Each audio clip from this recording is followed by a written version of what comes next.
lang kaming isang falls. O kaya ko na sasabihin sa inyo kung ano ang pangalan ng falls. So, ngayon guys, magbibiyahe muna kami. So, mamaya update ko kayo kung nandun na kami. Okay. Guys, ayan po, nandito na po kami. Naglalakad po.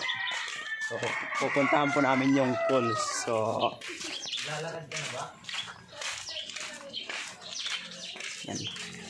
Mga pamangkin sila guys. Huh? So, layo pa guys ang aming lalakarin. Okay.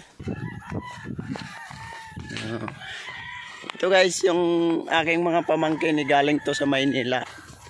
Damn!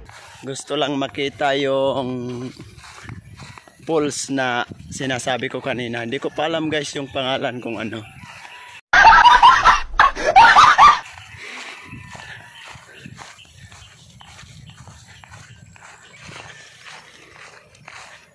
Shout out po sa makakapanood ng video na ito, at kung bago ka lang po sa channel na ito guys, huwag mong kalimutan mag-like and share at please subscribe at pakipindot na lang yung notification para maging update po kayo sa lahat na gagawin ko ng mga video.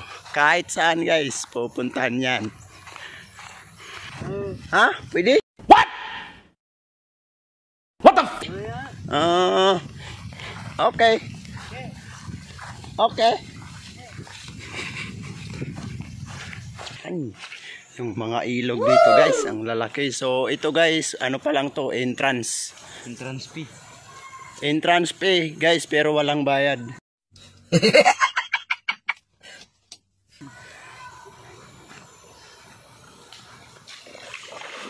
Yan. Dahan-dahan lang ha.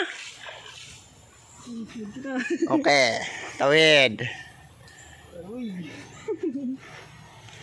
Ito guys talaga yung gusto ng taga Maynila na ito, at puntahan namin ito para solid yung bakasyon niya dito.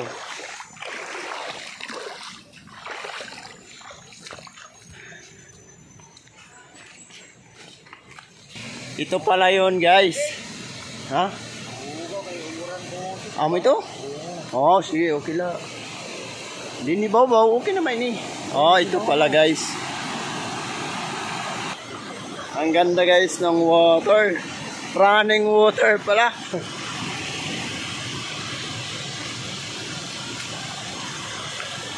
Sinasabing falls. So ayan, may okay. Ayan. Sinasabing falls, ayan, yung pangalan po nito ay Nasarang daw. Ayan po, ito po yung nagbakasyon po guys na gusto niyang makita yung falls na ito. So ayan, sa ngayon guys, dahil po sa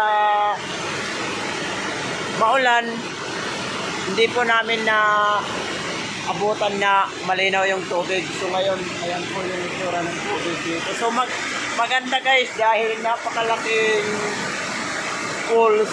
Talagang running water talaga guys. So ayan guys, maganda naman po ang ano, ayan.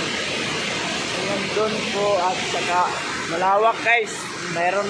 Mayroon din po sila dito guys, ano, ayan, cottage. Wala daw entrance pa dito guys, pero balita namin ginagawa pa to. So ano, mangarego pa kita? Ano, mangarego ka? Maliligo ka ba? Ha? Ha? Pwede dito.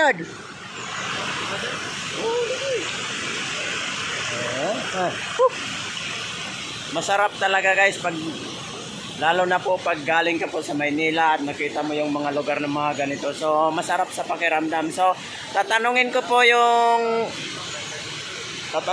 yung galing sa Maynila kung anong pakiramdam na nakikita niya yung lugar ng mga ganito. So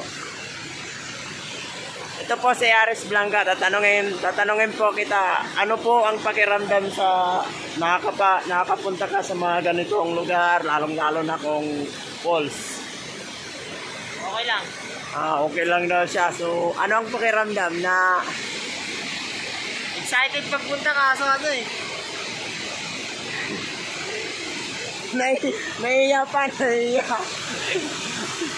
Nahiya. So, guys, talagang masaya siya na naipunta namin siya dito sa sinasabing Nasarang Falls. Ang kaso nga lang, ngayong bigo kami, hindi po kayo makakaligo dahil yung tubig kulay brown. Dahil nga sa maulan, guys. Pero sa totoo lang, guys, maganda. Sobrang ganda talaga kung kayo ay makakapunta dito.